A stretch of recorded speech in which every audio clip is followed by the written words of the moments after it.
Уладзімір Ліпскі. Стрэлы над старым акопам. Дакументальная аповесць. Указ Прэзідыума Верхоўнага Савета СССР аб узнагароджанні малодшага лейтэнанта міліцыі Сцяпанова Вячаслава Мікалаевіча ордэнам Чырвонай зоркі. За мужнасць і самаадданыя дзеянні, праяўленыя пры выкананні службовага абавязку, узнагародзіць малодшага лейтэнанта міліцыі Сцяпанова Вячаслава Мікалаевіча ордэнам Чырвонай зоркі пасмяротна. Старшыня Прэзідыума Верхоўнага Савета СССР Константин Чарненко, сакратар Прэзідыума Верхоўнага Савета СССР Тангиз Ментешашвілі. Москва, Кремль, 15 лютага 1985 года. Гадзіннік жыцця кожнага чалавека выстуквае адвечную марзянку. Ці так, ці не так. Як у маятніка, туды-сюды, уверх, уніз, улева, ўправа.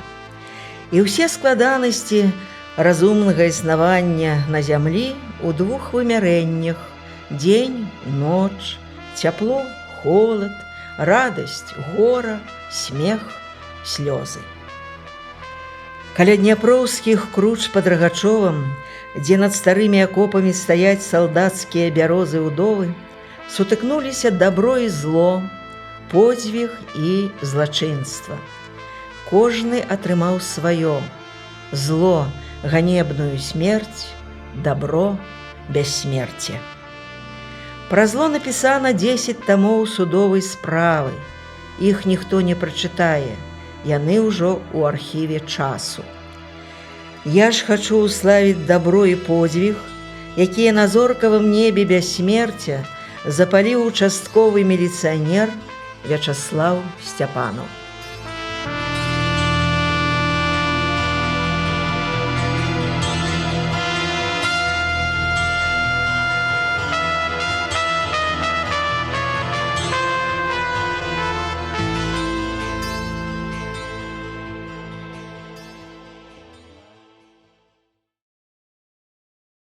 Глава 8. Што чуваць у свеце, Маруся? Вярзіла першым на правах пракаветнага знаёмца падаў ёй руку. Знаёмся, мой сябар. Маруся падала руку сівому, і той усміхнуўся, але востра прасвідраваў вачыма бураўчыкамі. Стаяла жанчына перад імі ўся ў шэрым, сукенка земляная, хустка попельная, валасы канапляныя і твар шэры, пракураны і прапіты. Сівы, убачыўшы яе шэры раніцай, супакоіўся, паверыў Вярзілу, што той прывёў у надзейнае гняздо. Здагадалася і Маруся, што магло прыгнаць такое ранне ў яе дварышча лясных валацуг. Бачыла, як подбегам азіраючыся па баках ляцелі з беразняку да яе хаты. Таму і зразумела пытанне Вярзілы правільна. Якімі ж навінамі ў свеце могуць цікавіцца, калі толькі не тымі, што тычацца іх асоб, іх спраў. І адказ скіравала на тое, каб задаволіць цікаўнасць гасцей. Петуюся на сваім хутары з курамі і свіннямі, свету белага не бачу, глухая, што пень. Гэта задаволіла сябрукоў. Слухі пра іх не дайшлі да Марусі, значыць, не прасочацца і з яе глухамані. Двор у цябе, Маруся, як асадная крэпасць. Сівы адразу ж пасля знаёмства перайшоў з ёй на ты і вачыма бывалага гаспадарніка азіраў забудовы. Цішыня, азваўся задаволены Вярзіла, тут можна і адпачыць. Як ты, Маруся, не супраць? Калі спадабалася мне што, адпачывайце, і я з вамі сваю немач пагрэю, гебею тут, як у пельцы. Вось і згаварыліся, манюня. Вярзіла паклаў на яе плечы сваю цяжкую руку. Мы тут у дарожную аварыю трапілі з сябрам. Ключыца хруснула ў мяне. Не хачу палохаць сваіх. Пабудзем у цябе, пакуль зажыве. Як ты? Мне што? Бульбы хопіць. А мы грашавітыя. Перацягнем гарэлачны аддзел з магазіна да цябе. Гульнём, каб чарцям моташна зрабілася. Маруся падумала, соладка спявае, ды морда злая. Але знешне павесялела, а хрыплым голасам сказала: Хватит чарцей сляпіць, зараз прынясу ў цірыч, абмыйцеся з дарогі, а то як нячысцікі балотныя. Угадала, Манюня. У нас з табой голас у голас, волас у волас, пахваліў Вярзіла. А сівы, даючы ім перагаварыць, азіраў дварышча. Вельмі спадабалася яму, што хата з сенцамі, брамкай, брамай, склеп, хлеў, дрывотня і плот стварылі замкнуты чатырохкутнік, які надзейна агароджваў іх ад усякага наваколля. Хата Марусі стаіць воддаль ад астатніх сядзіб вёскі Марусіна. З двара відаць толькі некалькі забудоў, ды і то схаваных у густой зеляніне садоў, прыкрытых старымі ліпамі і каштанамі. Адразу за Марусіным агародам малады беразняк, а далей шаша і дрымучыя забалоцкія лясы. Найлепшага прыстанішча ці варта шукаць? Сівы бадзёра падышоў да Вярзілы і Марусі, якія заканчвалі гаворку, уставіў сваю рэпліку. Курорт тут, зеляніна, цішыня. У гэты час з будак павылазілі два сонныя цюцькі, ляніва дзяўкнулі на чужынцаў, відаць, для прыліку, а мо так здароўкаліся з імі па-панібрацку, сабака з сабакам. Вось вам якая цішыня, гыгатнула Маруся, гледзячы на сваіх ахоўнікаў і абаронцаў. Нічога, сабака гаўкае, спакой гаспадара вартуе, азваўся Сівы, які ведаў толк у сабаках. А так у нас сапраўды курортная мясціна, нават пляж ёсць. Маруся падвяла да плота гасцей, махнула рукой у бок забалоцця. Вунь, копанка, глыбозная, можна купацца і нават рыбу лавіць. Вярзіла абыякова пазіраў на сажалку, ён тут бываў раней і ўсё добра ведаў. А Сівы з цікавасцю паўзіраўся на квадратнае вадзяное люстэрка, прыкідваў нешта сваё, аднаму яму пакуль вядомае. Ну, пастойце тут, а я вынесу вады памыцца. Гаспадыня шмыгнула ў хату. Толькі цяпер Вярзіла і Сівы спакойна агледзелі сябе.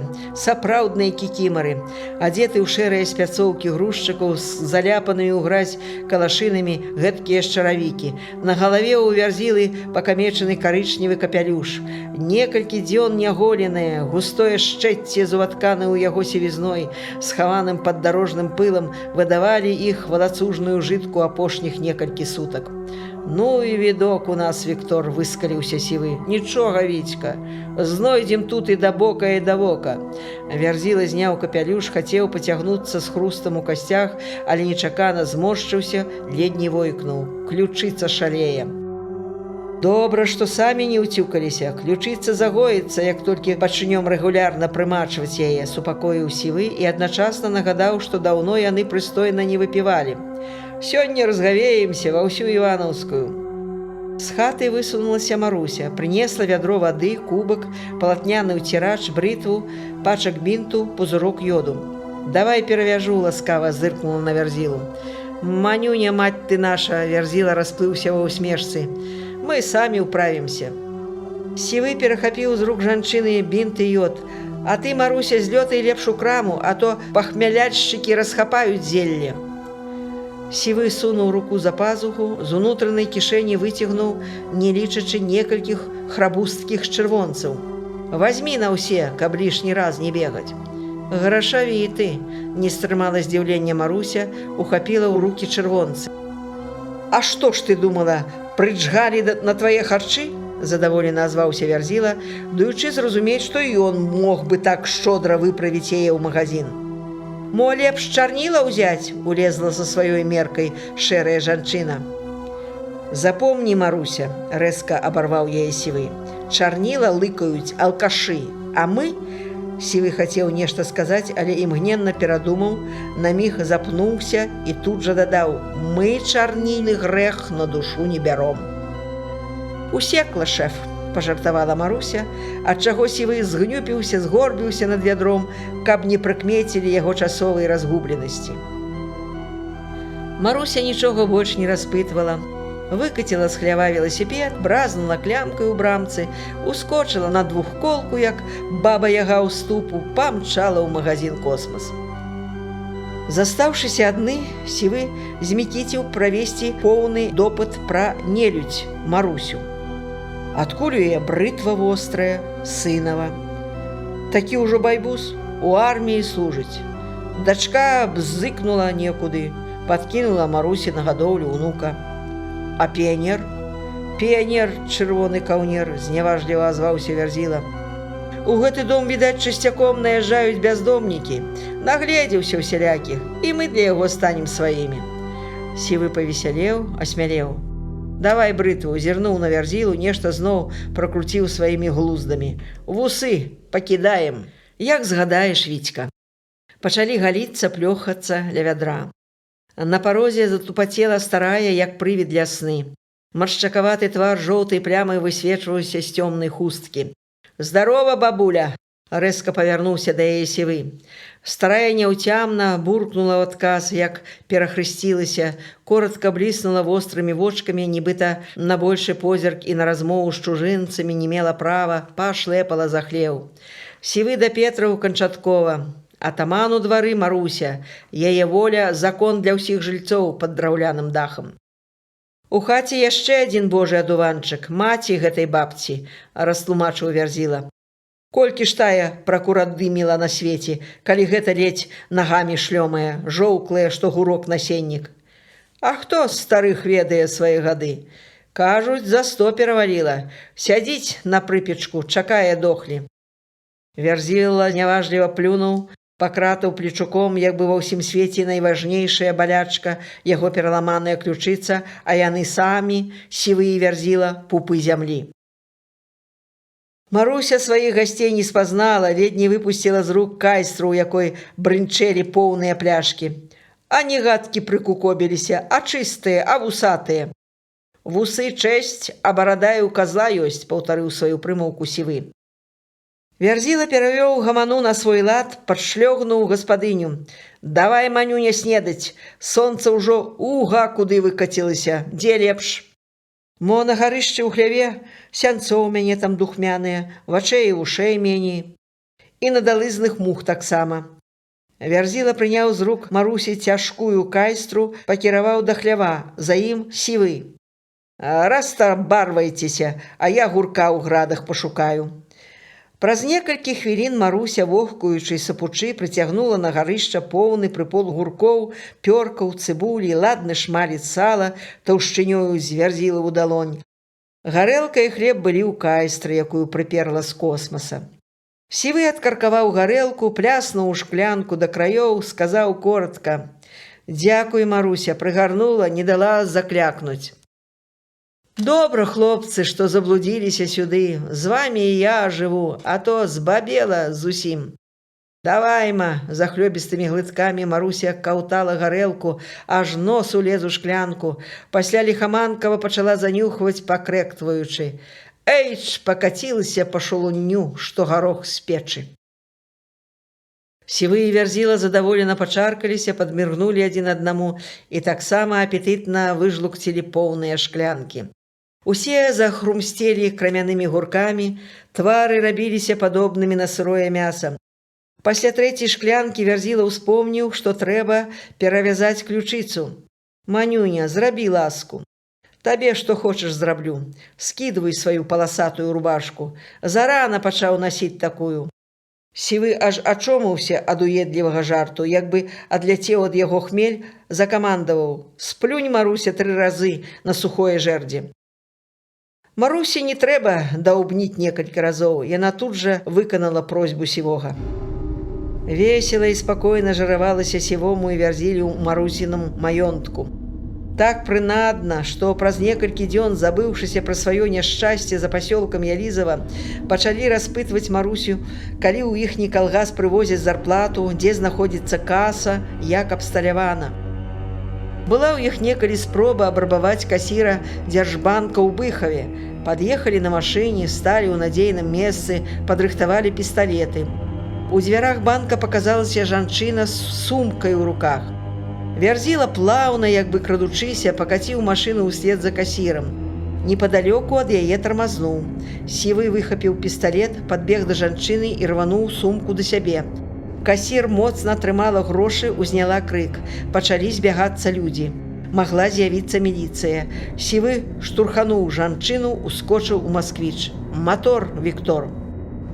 Цяпер іх зацікавілі калгасныя і прыватныя гаражы. І адну ноч валацужнічалі па вёсках, дапялі нават на ўскрай Рагачова і залезлі ў нечы гараж. Але прадбачлівы гаспадар так лоўка замкнуў машыну, што нават такія спецы, як Сівы і Вярзіла, не ўправіліся з сакрэтным замком.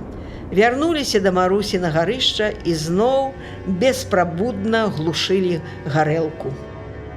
Спрабавалі ўгаварыць Марусінага сябрука шафёра Івана, каб вывез іх куды-небудзь далей ад Рагачова. Але Іван не адчаяўся, вылузнуўся ад заблудаў. А з кожным днём дрыжыкі ўсё адчайней праціналі Сівога і Вярзілу. Ведалі і адчувалі, кола іхняй гульбы можа ў любы момант замкнуцца. Вось ужо і піянер прынёс са школы цікавую для іх навіну. Міліцыя шукае зладзеяў, якія абабралі магазін, разбілі машыну, а самі ўцяклі і недзе хаваюцца. Забавіліся ў Марусі, ноччу выказаў трывогу Сівы. Дасядзімся, пакуль на жароўні падсмажыць. Ага, затрымаліся, лыпнуў Вярзіла. Зюзюкаліся да раніцы і вырашылі тэрмінова прабівацца да Мінска, адтуль за Урал. За высокімі гарамі недзе жыў сын Вярзілы ад першага шлюбу. За снежнымі гарамі прайшло юнацтва Сівога. Туды скіравалі свой новы маршрут. На панядзелак 3 верасня вызначылі адыход з Марусінай схоўні. Спалі доўга, адпачывалі перад невядомай дарогай. Спаўзлі з гарышча, калі сонца падбіралася пад поўдзень. Пагаліліся, памыліся, селі ў хаце падсілкавацца. Клапатніца Маруся блінцоў напякла, бульбы, аберанкі зварыла і пляшку на стол выставіла. Сама ахвотна падсела на лілі. Сівы на развітанне закаціў прамову, закончыў так. «Маруся, цяпер да мяне ёлуп не дайшло, што вёска Марусіна названа ў твой гонар. Дзякуй за хлеб-соль. А нас, як спяваюць, старасць дома не застане, клічуць новыя дарогі». Выпілі, захрумсцелі гуркамі. Да раптам хаўруснікі з гуркамі ў роце застылі, асалавелі. «Міліцыя!» – ахрыплым голасам ускрыкнула Маруся і ўся абмякла. «Тваю мать, дасядзеліся!» – лягавы падагнаў карету. Злосным, як звер, стаў Сівы. Вярзіла няўклюдна падхапіўся з лавы. «Няўжо? От даўбуны падсопаныя уляцелі ў пастку!» Сівы прыцыкнуў на яго. «Хопіць маліцца, лоб расквасіш, хавацца! Маруся, затрымай лягавага!» Каля брамы Марусінай хаты прыпыніўся міліцэйскі матацыкл з каляскай. Участковы інспектар здымаў шлем, надзяваў фуражку з кукардай.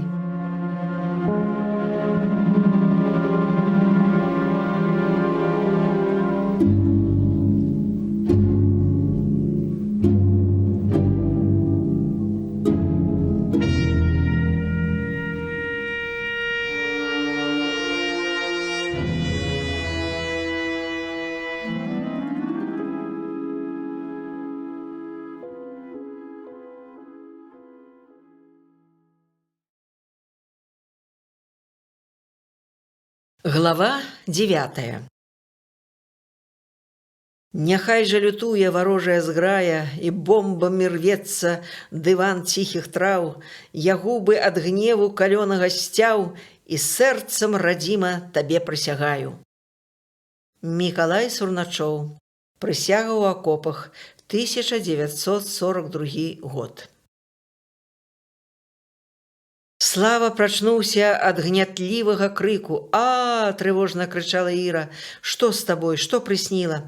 Вой, Слава, хмара, чорная, чорная, што смерць навалілася на мяне і душыць!» – спрасонку растлумачыла.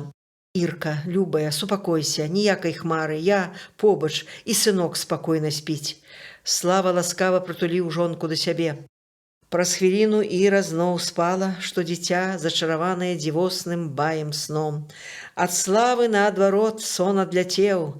Ён ціхенька ляжаў з адкрытымі вачыма, думаў пра сваю Іру. Дзяўчынка родная крычыць з прасонку. Што трывожыць яе? Усё ж нібыта добра, хатка свая, сынок гадуецца. Бязмежна кахаю, працай у фінандзелі задаволена. Клапоціцца, відаць, перажывае за мяне. Дзень і ноч матляюся па ўчастку без выхадных. Яна адно чакае і трывожыцца. Радасці ў міліцыянера мала. Як і на фронте, на перадавой, кожны дзень баі. Перамог ворага на адным участку, можна радавацца, але ж на другім акапаўся ліхадзей, новыя атакі. Слава павольна, каб не разбудзіць Іру, павярнуў галаву да акна. Ранішняе сівое святло цэдзіцца ў хату, расшторвае акно. Здароўкаецца малады дзень. Уставайце, людзі. Слава ўжо не ляжалася. Ён кратком прабраўся на кухню, святло не ўключаў, закурыў, прысеў за столікам ля акна. Спіць Венера. Нават у будку не пайшла. Цёпла на вуліцы. Зямля яшчэ не астыла ад летняй спёкі. З вечара нешта ўсё трывожылася, нават завывала. Мама казала, выюць сабакі на нечую смерць. Чыю канчыну пачула Венера? Мо тых зладзеяў, якіх шукае і ён, Вячаслаў Сцяпанаў, па якіх ужо аб'яўлены ўсесаюзны пошук. З неба загадкава падміргвала касмічная Венера. Наступаючы дзень засвечваў яе, прасвятляў і тым самым аддаляў ад зямлі, на якой у гэты час прачнуўся і задумліва пазіраў у неба міліцыянер Сцяпанаў. Яго жонка Іра і сын Славік соладка спалі. Спаў пасёлак касманаўтаў. Цёмнымі вокнамі пазіраў у сусвет, магазин «Космас», маўклівымі ўзлётнымі стужкамі ляжалі вуліцы. Не спалася міліцыянеру. Няўжо спалася тым, каго ён шукаў? Няўжо не мулілі ім грошы, норкавыя каўняры, залатыя гадзіннікі і каністры каньяку? Няўжо спакойна спалася іх жонкам, дзецям, усёй радні? Няўжо спакойна могуць спаць усе тыя, хто сам не робіць зла, але падаграе яго, дапамагае яму выжыць? Для чаго выжыць? Каб параджаць новае зло? Вячаслаў моцна зацягнуўся беламоранай, і за воблачкамі попельнага дыму паплылі трывожныя думкі. Прайшлі 2 выхадныя дні, субота і нядзеля. Што зрабіў па службе, што добрага даў сям'і. У суботу матляўся па ўчастку, шукаў цюкі сена, якія нехта сцібраў ад калгаснай фермы. Прыехалі студэнты ў вёскі і прывезлі свае праблемы. Старшыню калгаса Палякова цікавіць, як яны папрацуюць, колькі гектараў бульбы пераграбуць. А міліцыянера Сцяпанава як будуць адпачываць, дзе жыць, ці забяспечыць калгас нармальныя іх перавозкі, каб не здарылася аварый, няшчасных выпадкаў. Вярнуўся дамоў ён у суботу надвячоркам, загнаў матацыкл у хляўчук, стомлены пераступіў парог хаты. Славік ужо спаў, а Іра, як заўсёды, чакала, клапоцячыся, каб не астыла вячэра. Не паспеў павячэраць, пагаварыць з Ірай, улятае ў хату зарумзаная дзяўчынка з суседняй вуліцы. «Дядзечка Слава, тата мамку забівае, п'яны, хуценька, дядзечка». Вячаслаў вінавата зірнуў на Іру, атрымаў ад яе маўклівую згоду. Зноў надзеў кіцель, фуражку і пакіраваў за дзяўчынкай, якая трымцела асінавым лісцікам. Уціхамірыў ёлупня, можа, нават папярэдзіў больш страшны зыход, забойства. Вярнуўся пад поўнач. А ці супакоіў перажыванні сваёй жонкі, яе трывогі? Вось і жахаецца ў сне, чорная навалач душыць, крыкам ратуецца ад яе, шукае паратунку ў свайго Славы. А ён? Мо і ёсць тая цёмная хмара, што цісне на светлы настрой каханай. Ад гэтай думкі Славу стала неякавата, і ён паспяшыў адагнаць яе падалей, як выпадковую. Прыгадваў далей. Нядзеля, учарашні дзень. Зноў на ўчастку. Адзіная ўцеха, прыехаў раней. Збегаў на рыбалку. Вада, прыкмеціў, заўжды супакойвала яго. Пазіраеш, як пакалыхваецца паплавок, як пагойдваюцца хвалі, і думкі самі сабой носяць цябе па ўсім свеце. Пра што не нагадаюць? Цячэ Дняпро, задумлівы і стомлены. Што надае яму сілы і настрою? Мо тыя сняжынкі, якімі любаваліся зіры на зімовай палянцы. Пушыстымі зоркамі яны танцавалі між елак. То імкліва ляцелі ўніз, то ад нейкай патаемнай сілы, бо вецер драмаў у верхавінах, зноў падымаліся ўгору і нястомна карагодзілі ў белай цішыні. Светкамі стаялі гонкія елкі з белымі каўнярами на галінах, ды яны, Слава і Іра на лыжах. Слава прыгадаў тыя сняжынкі на Дняпры, калі паплаўкі гайдаліся на дробных хвалях. Адгулялі сняжынкі свой апошні танец, апусціліся спачыць на белую пярыну. Але ж тым спакоем не закончылася іх жыццё. Вясновае сонца прымусіла ажыць, чыстымі расінкамі сабрацца ў бруістыя ручайкі, а яны і прынеслі іх у шырокі Дняпро. На, бацюх, на гаючых сіл, нясі свае рыбныя воды аж у сіняе мора на прастор штармавых хваль. Слава перастаў сачыць за спакойнымі паплаўкамі, зняў адзежу, кінуўся ў Дняпро ў абдымкі зімовых сняжынак, якія азартна танцавалі на лясной палянцы. Цяпер яны прыемнай прахалодай абдалі яго мускулістае цела. Слава плыў на перагонкі з хвалямі, і гэта было тое шчымлівае імгненне, калі ад радасці захлёбваецца сэрца, калі адчуваеш, што ты чалавек, уладар дабрыні і прыгажосці на зямлі. На беразе, аддыхваючыся з замілаваннем, як бы ўпершыню бачыў, пазіраў на крутыя лысыя берагі з вербалоззем, на скошаныя прырэчныя лугі і стагі сена, як шапкі манамахавы. Міма пранесліся са шчабятаннем ластаўкі. Ён і іх праводзіў позіркам. Дамоў вярнуўся ў добрым гуморы з рыбаю. Славік не адыходзіў ад яго ўвесь вечар, лашчыўся: «Татка, мой татка», гуляў з плоткамі, якія вёртка плавалі ў тазе, і ўсё дапытваўся: «Татка, а залатую рыбку можаш злавіць?» «Не ўдаецца, сынок, хаця жаданне ёсць. Мінулай ноччу сніў, што падчапіў на кручок вялізнага шчупака, цягнуў, а лёска абарвалася». «Тата, а ты бандытаў можаш злавіць?» «Калі патрапіцца, не выпушчу». «Ты дастанеш пісталет з кабуры і стрэліш у іх?» «Не, сынок, паспрабую ўзяць без зброі, а калі не ўдасца, буду страляць». Іра не ўмешвалася ў мужчынскую размову. Сама з задавальненнем слухала і адначасна рыхтавала вялікага і маленькага Славіка да заўтрашняга дня. Мужу адпрасавала кашулю і штаны, падправіла гузікі на кіцелі, дастала з шафы новы гальштук, сыну падкараціла новы касцюм, памыла шкарпэткі, склала кніжкі-выразанкі, які ён паабяцаў прынесці ў дзетсад. Слава сам ахвотна мыў, прасаваў бялізну, умеў шыць на машыне, любіў рамантаваць абутак. Але Іра даверыла яму больш адказнае даручэнне – гуляць са Славікам, а пасля ўкласці спаць. Перад сном сын папрасіў расказаць казкі пра міга, крылатку і светлячка, а яшчэ пра хлопчыка-лётчыка. Бацька ахвотна баяў. Цяпер вось спіць Славік, закалыханы з вечара яго казкамі, спіць напалоханая чорнай хмары Іра. А Славу не спіцца, сядзіць каля светлага акна, курыць. Пасёлак касманаўтаў бачыцца рагачоўскім байканурам. З яго хто праз гадзіну, хто праз дзве ўздымуцца на свае рабочыя арбіты тысячы людзей, выйдзе на сінім матацыкле і Сцяпанаў. Як складзецца маршрут, куды вынесе арбіта новага дня? Слава падышоў да вісячага календара, адарваў пражытыя, пазначаныя чырвонай фарбай лісткі. Перад ім новы лісток, новы дзень, увесь у чорным, 3 верасня 1984 года, панядзелак, усход сонца 6 гадзін 37 хвілін, захад 20 гадзін 20 хвілін. Даўжыня дня 13 гадзін 43 хвіліны. Сеў да стала і зноў задумаўся. Вось-вось выкаціцца на небе сонца, нястомны працаўнік. З дня ў дзень шодрае раздае жыццё ўсяму жывому на зямлі.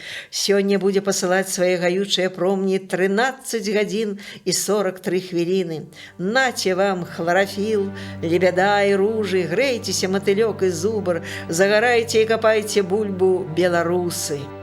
Усе атрымаюць падарунак, хто варты яго, заслугоўвае, а хто і не. Вы ўжо самі на зямлі разбіраецеся, усміхаецца з высокага неба шчодрае сонца.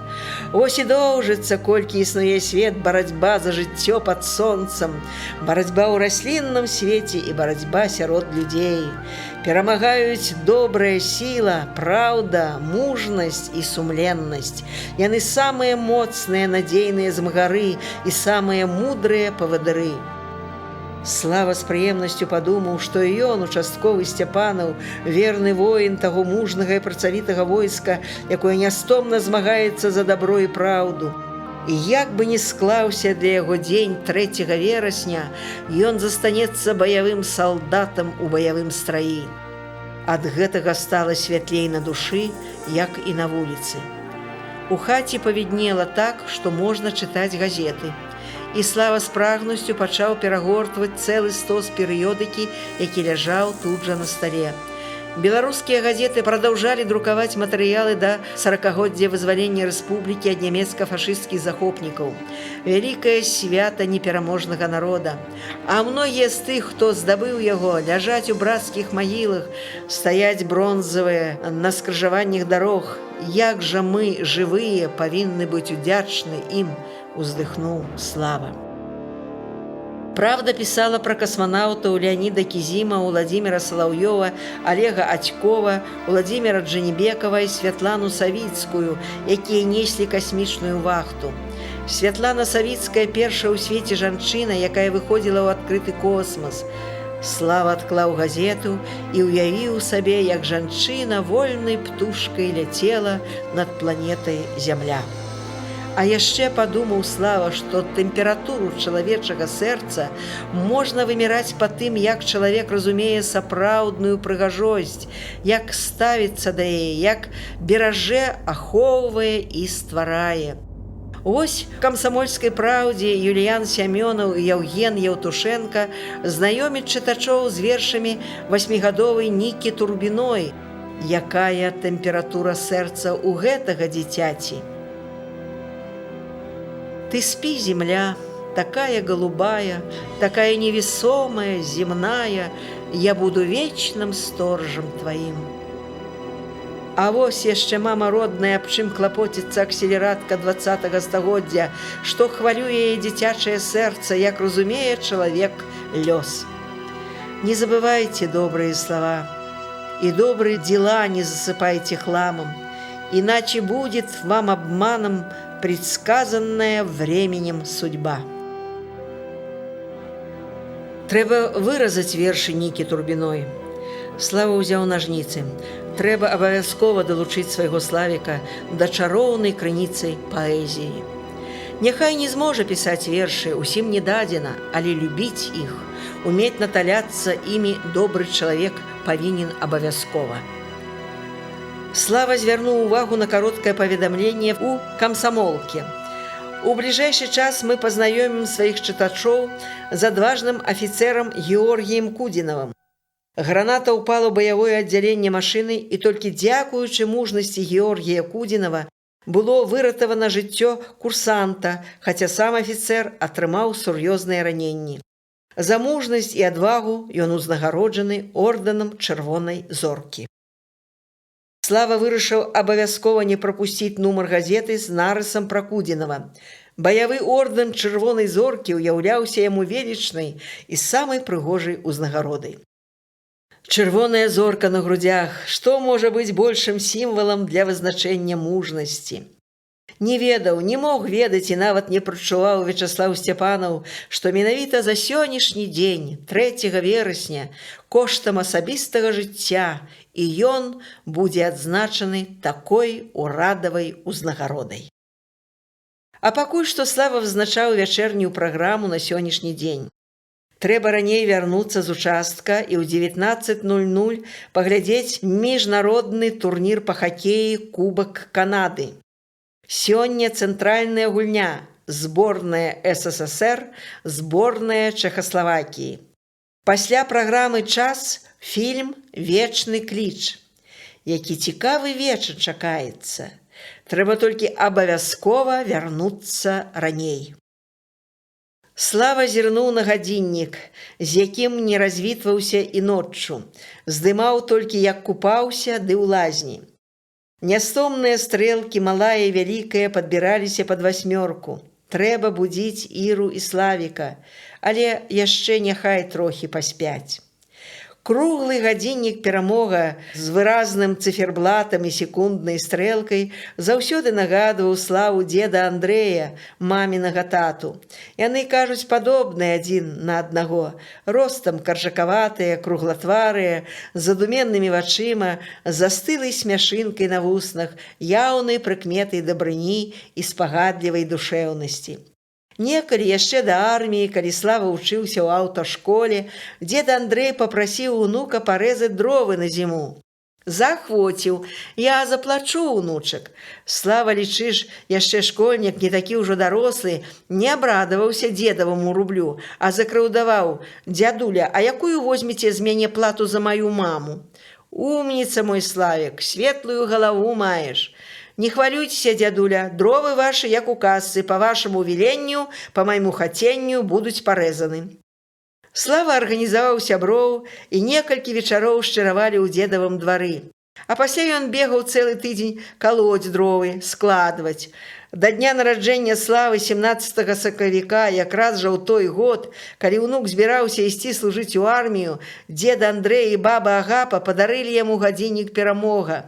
З ім ён служыў у ракетнай часці, з ім вывяраў час і ў міліцэйскай службе. Цяпер дзедава «Перамога» падказвала: пара.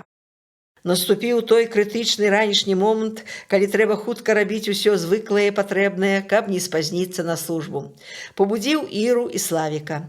Ціхенька, як на каціных лапах, ён прабраўся з кухні ў спальню. Толькі новыя дзверы, двухстворкавыя і філёнгавыя, якія сам змайстраваў, нядаўна павесіў у зале, крыху падвялі. Яны з змазанымі петлямі віскнулі, і гэтага было дастаткова, каб Іра і Славік сустрэлі яго з раскрытымі вачыма. Тым не менш, ласкава паўшчуваў: «Сонькі, пара ўставаць, сонца на неба, сон вон». «А мы не сонькі, тата, мы даўно не спім», – усміхнуўся малы Славік, і вялікі Славік пацалаваў яго пшанічную галоўку. «Мы табе не хацелі мяшаць працаваць», – азвалася Іра. «Ты ж, відаць, як заўсёды пісаў пратаколы». «Не, Ірка, сёння думаў пра жыццё і чытаў газеты», – прызнаўся Слава і пацалаваў жонку. «А цяпер на зарадку станавіся».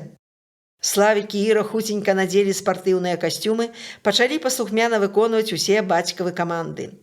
З віскатам і добрым настроем мыліся халоднай вадой, апетытна снедалі. І вось праз колькі хвілін усе гатовы. Іра і Славік заўжды выходзілі крышку раней. Славіка трэба ў сад адвезці, самой ехаць аўтобусам ці не праз увесь Рагачоў. «Ну, шчасліва, Слава!» Іра памкнулася да мужа, прыціснулася шчакой да яго твару. «Не баўся позна, будзем вельмі чакаць». «А ты, татка, пісталет не забудзешся ўзяць?» – нагадаў сын. «Ой, Славік, мне без яго аніяк нельга», – усміхнуўся Слава, падняў сына на рукі, моцна-моцна прыгарнуў да сябе. «Мой залаценькі, мой пшанічны каласок, да вечара». «Тата, а ты бандытаў сёння будзеш лавіць?» Славік не прапусціў задаць сваё пытанне. «Калі патрапіцца, сынок, абавязкова буду. Ты не баішся іх?» «Ніколечкі. Яны самі паганыя трусліўцы». «Калі будуць уцякаць, страляй!» – даў параду Славік і папрасіў. «Толькі мне пусты патрон прынясі, я буду свістаць у яго, як Сяргейка ў садзіку». «Добра, добра, мой родненькі». Слава яшчэ раз пацалаваў сына і чамусьці сёння пазіраў услед ім, Іры і Славіку, з жалем і шкадаваннем. Стаяў ля акна, пакуль былі бачны, пакуль ішлі па двары, пасля па вуліцы, пакуль не схаваліся за вуглом чырвонай будыніны. Цяпер і Слава пачаў збірацца на службу. Зазірнуў у карычневую папку, перагарнуў там заявы, пратаколы, асабістыя запісы, прыкінуў, што здаць у аддзел, што сёння ўзяць на кантроль. Падклаў у папку чыстай паперы. Праверыў шарыкавую ручку, піша. Праўда, зялёны стрыжань, лаўчэй бы сіні, але ж і гэтыя выпускаюць, не зубы чысціць, а пісаць імі. Зазірнуў у дыпламат, блакнот, фарба для хімулоўнікаў, пачак беламору. Няхай усё ляжыць, спатрэбіцца. Надзеў кіцель, зашпіліў на ўсе гузікі, абцягнуў крысона кобурой, падышоў да люстэрка, ускінуў на галаву фуражку, казырок нахіліў крыху ўлева. Пільна паўзіраўся ў свой твар. З-пад броваў маладзічкоў пазіраюць строгія вочы, губы пульхныя, ружаватыя, як у сястры Наташы. Адметныя прыкметы, радзімка каля правага вока і вушы пытальнікам. На некалі поўным акруглым твары гады пачынаюць снаваць тонкія павуцінкі маршчын. Павярнуўся ўправа-ўлева, падміргнуў сабе бравы. Нейкае імгненне стаяў смірна, у вушах міжволі згучалі словы начальніка міліцыі, звернутыя да ўсіх. Загадваю заступіць на ахову грамадскага парадку, прынясенні службы, строга захоўваць сацыялістычную законнасць, ветлівасць, культуру ў рабоце. Сцяпанаў казырнуў сабе, акінуў позіркам хату. Прыпыніў вочы на дзвярах, якія сам зрабіў. Ніштаватыя атрымаліся, толькі пафарбаваць не паспеў, моў наступныя выхадныя.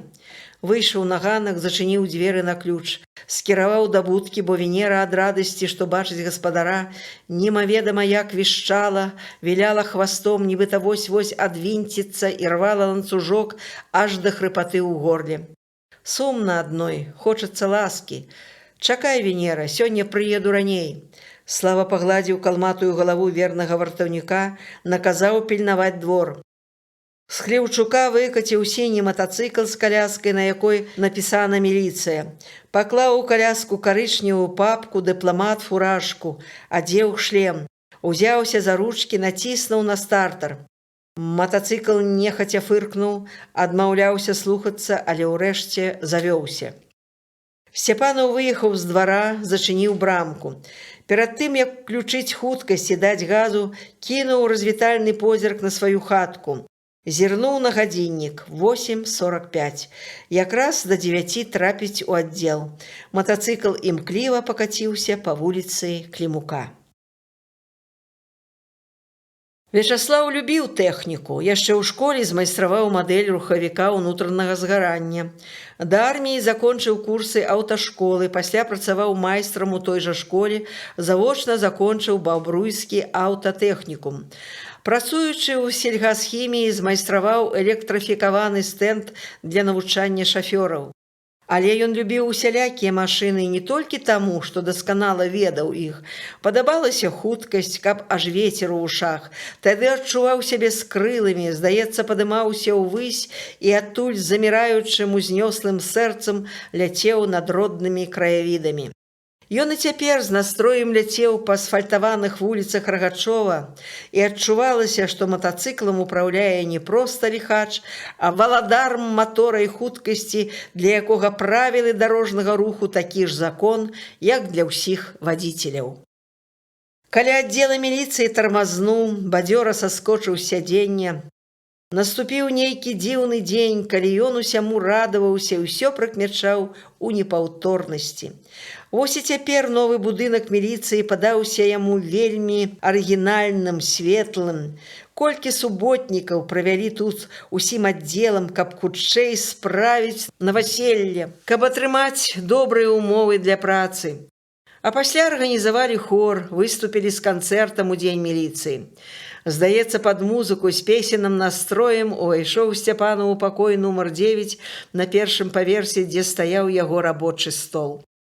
«Што з табой, Слава, свецішся ўвесь?» – спытаў Жаркевіч. «Мо таму, Мікалай, што сонца сёння запаліў». Сцяпанаў зняў фуражку, загадкава паглядзеў на калегу. «Ты ведаеш, калі сонца сёння ўзышло?»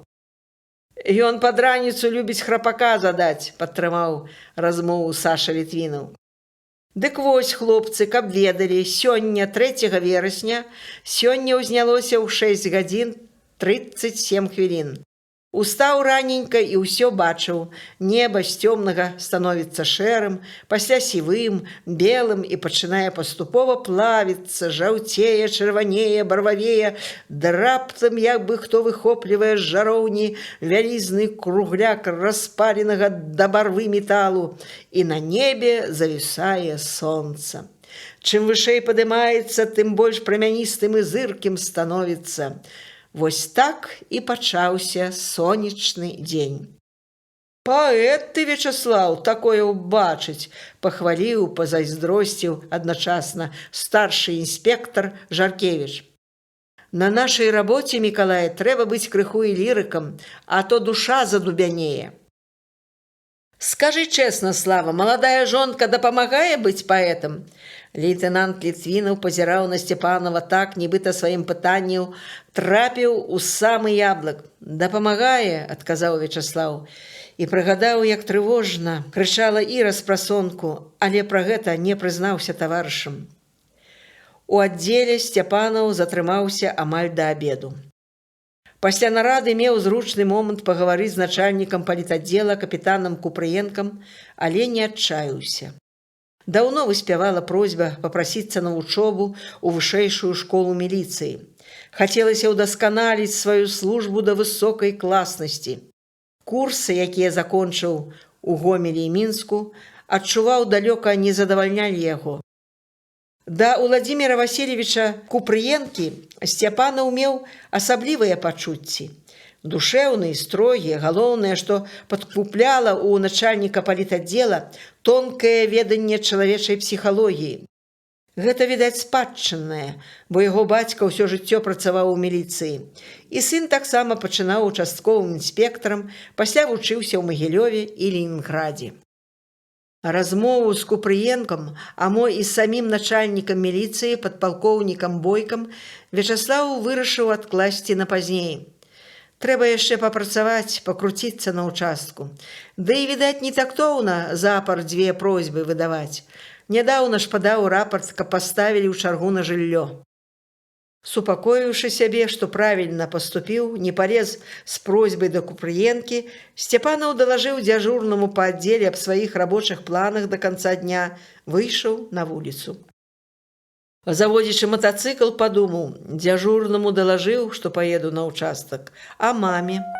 Яна ж наш нястомны дзяжурны па сям'і, трэба на хвілінку ўбачыцца, не быў ужо з тыдзень. Сцяпанаў ехаў па шумнай вуліцы Леніна і міжволі прыгадваў адзін эпізод маленства. Мама, як толькі стала на ногі апошняя з дзяцей Наташка, пайшла працаваць на агароднінна-сушыльны завод. Бацька зранку да вечара пасвіў кароў. Малым давяраліся хата, агарод і ўся жыўнасць у хляве. Найчасцей мама прасіла памыць падлогу. Хата вялікая, 6 пакояў, да яшчэ веранда, кухня. Пакуль усюды павычышчаюць, глядзіш, і бацькі вернуцца дамоў. Мікалай Рыгорович аднойчы нават заступіўся за дзяцей. «Што ты, Феня, ўсё ім загадваеш падлогу мыць, згнояць дошкі?» «Нічога, Мікола, падлогу новую вымасцім, затое занятак ёсць». Феня Андрэевна заўжды імкнулася ведаць усё пра сваіх дзяцей, чым займаюцца, што робяць, дзе бываюць, з кім сябруюць. І вось аднойчы, застаўшыся адны, дзеці змовіліся пайсці ў лес і назбіраць ягад. Падбухторыў усіх старэйшы Валерык. Ён быў тады ўжо ў 5 класе. Першакласнік Слава змікіціў, што мама за такую самаволку будзе вельмі перажываць. Ён тайком ад усіх пакінуў на стале запіску. «Мама, не хвалюйся, мы ўсе пайшлі ў лес па ягады». Вярнулася мама з работы. Божа, дзяцей няма. Гатова немаведама, што рабіць. Аж зірк, запіска на стале. Прачытала і бягом у лес. Дзе шукаць? Аж чуе, а над вячоркам лясное рэха званчэйшае ідуць у гуртам. Святлана гаворыць: «От мама абрадуецца, колькі ягад набралі». А Славіку адказ: «Не радуйся, мамка дасць нам». Ні жывая, ні мёртвая сустрэла мама дзяцей, як убачыла іх з чорнымі роцікамі ды поўнымі слоікамі чарніц, дык ажно ногі падкасіліся, а сунулася ў траву, падбеглі малыя. «Хто ж вам дазволіў адным ісці ў лес?» Я, мама, падгаварыў, прызнаўся Валерык. Хацелі табе з татам гасцініц падрыхтаваць. А я, мама, казаў, не трэба ісці, будзеш хвалявацца. Калі мяне не паслухаліся, напісаў, каб ніхто не бачыў табе запіску. Больш адны ў лес не хадзіце, ціха папрасіла мама. Не будзем, паабяцалі дзеці, бо маміна слова для іх самае дарагое. Цяпер участковы інспектор міліцыі Вячаслаў Сцяпанаў пад'ехаў к жылому дому, дзе жывуць бацькі-пенсіянеры, каб далажыць, што ўпраўляецца па справах службы на свой участак. Кароткі званок у дзверы. Адчыніла мама. «Сынок мой, праходзь, родны». Пацалаваліся. «Я, мама, на хвілінку». «Ой, ды ў нас госці». Слава пайшоў насустрач сястры Наташы і ласкава паздароўкаліся. Выбег Дзяніска, Наташын сын, і яго прывеціў Слава. «Ох, як жа ты хутка расцеш, Дзянис. Калі да Славіка ў госці прыедзеш? А ў яго ёсць аўтамат?» «Ёсць, ён збіраецца з ім ісці вайной на камароў». «Прыеду», – паабяцаў Дзяніска. «Дайце ж мне хаця падступіцца к сыну», – папрасіў Мікалай Рыгорович. І мужчыны стрымана павіталіся. «Мо перакусіш, сынок?» – прапанавала Феня Андрэевна. «А што ёсць?» «Боршч з мясам, малако, булка. То і добра». Усе сабраліся на кухні. Славу ўсадзілі за стол, астатнія прылакаваліся на канапе. «Дык я што, адзін буду есці?» «А мы ж толькі паабедалі», – сказаў Мікалай Рыгорович. «Еш, сынок, табе вечна, Славік, некалі, спяшаешся заўжды». «Такая служба, мама, сам выбраў і не шкадую». «А я ўжо такі баюся запрашаць у свой Бабруйск», – азвалася Наташа. «Узяў бы і нас калі-небудзь усёй сям'ёй наведаў, у тэатр сходзім». «Прыеду абавязкова. Бабруйскія рыбакі на Дняпры пабіліся, трэба разбірацца». Подбег Дзяніска з шыткам. «Дядя Слава, намалюй мне што-небудзь». Слава адвярнуўся ад абедзенага стала, ухапіў шытак, аловак і намаляваў страшных, лупатых і насатых чалавечкаў. «Во, Дзяніска, з якімі рыламі бываюць людзі». Слава дапіў малако, падзякаваў маме, пачаў збірацца. «Мо б застаўся». У голасе бацькі гучала няўпэўненасць, ён добра разумеў сыну характар. «Ай, тата, ты ж ведаеш, мой галоўны недахоп. У мяне пастаянна чагосьці не хапае. Цяпер у мяне столькі клопатаў, мала сутак». «Глядзі, сынок, беражы сябе», – папрасіла Феня Андрэевна. «Ой, моя нястомная клапатніца». Слава прытуліў да сябе маму, прыпаў вуснамі да яе пасівелай галавы. «Слава, прыедь ды тэлевізар падладзь. Засняжыў», – сказаў наўздагон бацька. «Абавязкова, тата». Усе, хто быў у кватэры, кінуліся да акна. Матацыкл не заводзіўся. «От і добра», – абрадаваўся Мікалай Рыгорович, – «мо вернецца». Матацыкл урэшце чмыхнуў, загудзеў. Слава надзеў шлем, ускочыў на сядзенне, як на зацуглянага коня, паехаў. Ля акна стаялі Феня Андрэевна, Мікалай Рыгорович, Наташа, Дзяніска. Усім хацелася, каб Слава азірнуўся на іх, усміхнуўся ім, махнуў рукой. Не азірнуўся, не усміхнуўся, не махнуў, паехаў на службу. Пасля дамоўкі ў Сцяпанава пагоршыўся настрой. Нешта тупое балюча кранала сэрца. Ехаў і разбіраўся з сабою. Мо гэта сядзела ў ім адчуванне віны перад мамай. Ускочыў, як з жару ухапіў, толькі развярэдзіў усіх. Але ж лепш, чым бы зусім не пабачыліся. Трэба дома бываць часцей. Бацькі заслугоўваюць большай увагі.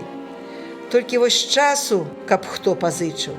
А мо не ўмею працаваць, таму і часу не стае. Чаму ж пагоршыўся настрой? Ці не ад таго, што мама, бацька і сястра праводзілі яго да дзвярэй, як бы развітваліся надоўга. Адагнаў прывярэдлівую думку, бо што з ім можа здарыцца? Абавязкова і тэлевізар ім адрамантуе, у Бабруйск з'ездзіць. Няхай вераць, зробіць усё неўзабаве. Урэшце Вячаслаў знайшоў адгадку. Восень. Менавіта яна не ў прыкмет цісне на настрой. Хто ж сказаў, што восень унылая пара?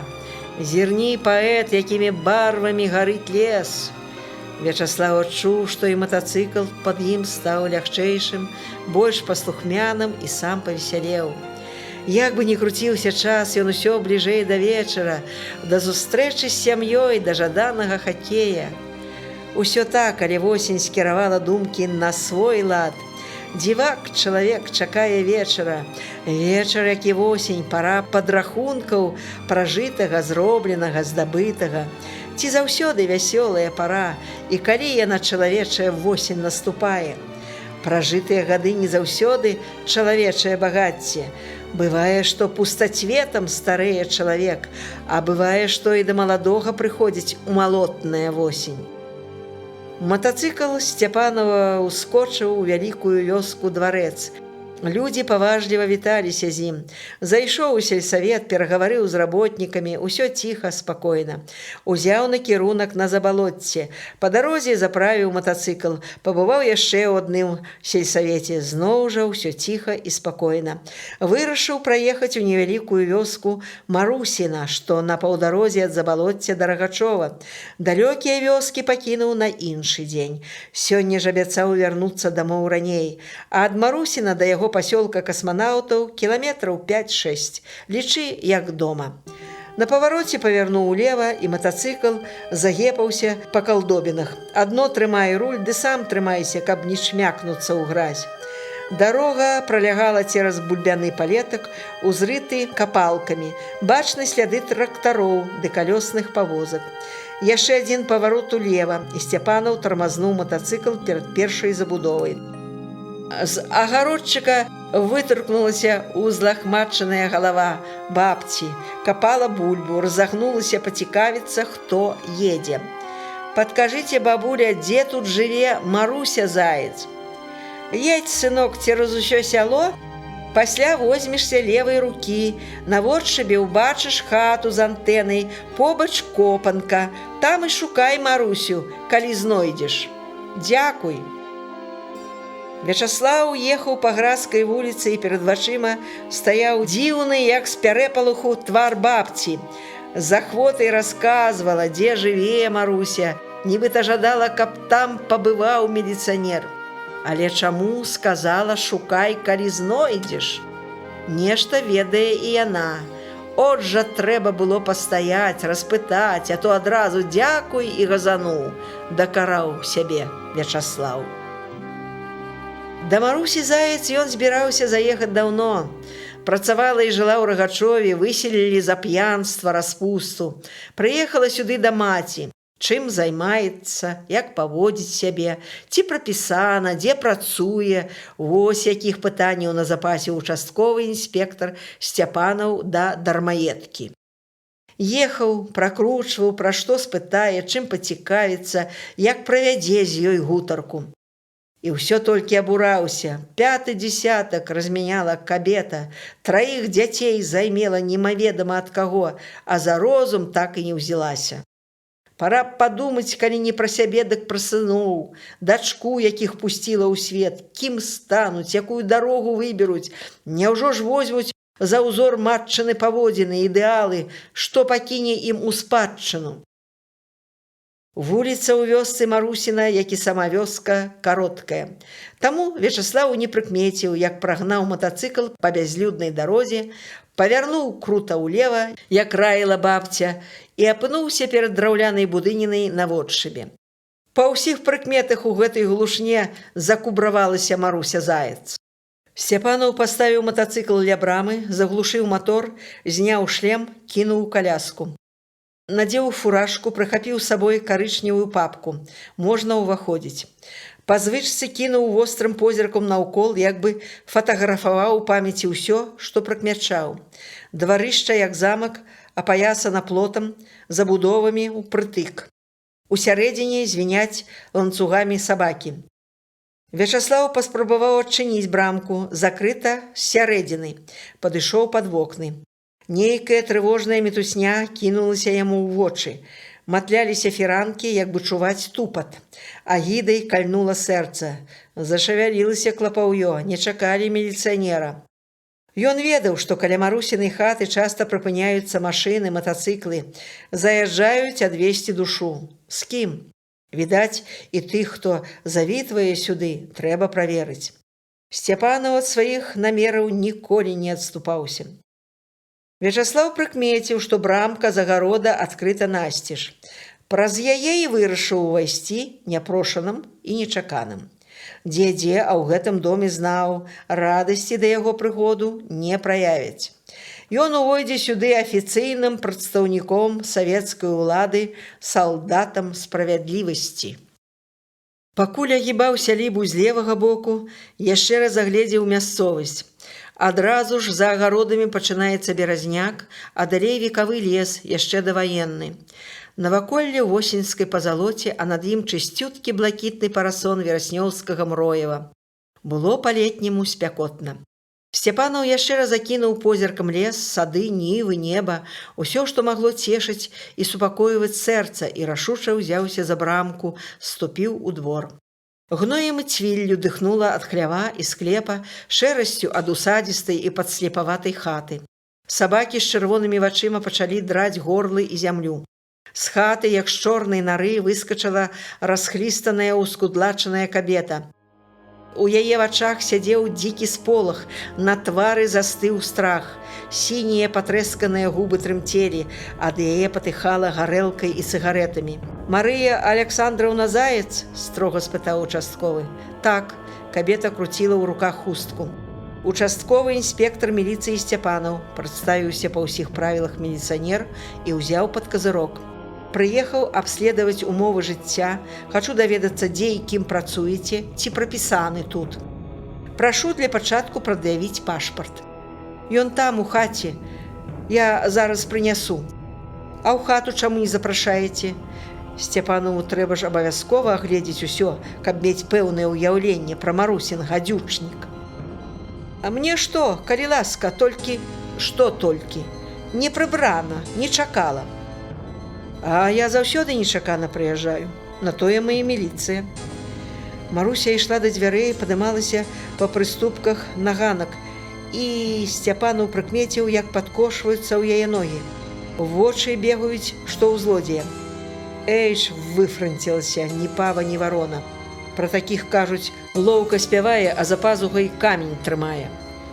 Ад мяне, маладзіца, не схаваеш нічога, нагледзеўся ўсялякіх.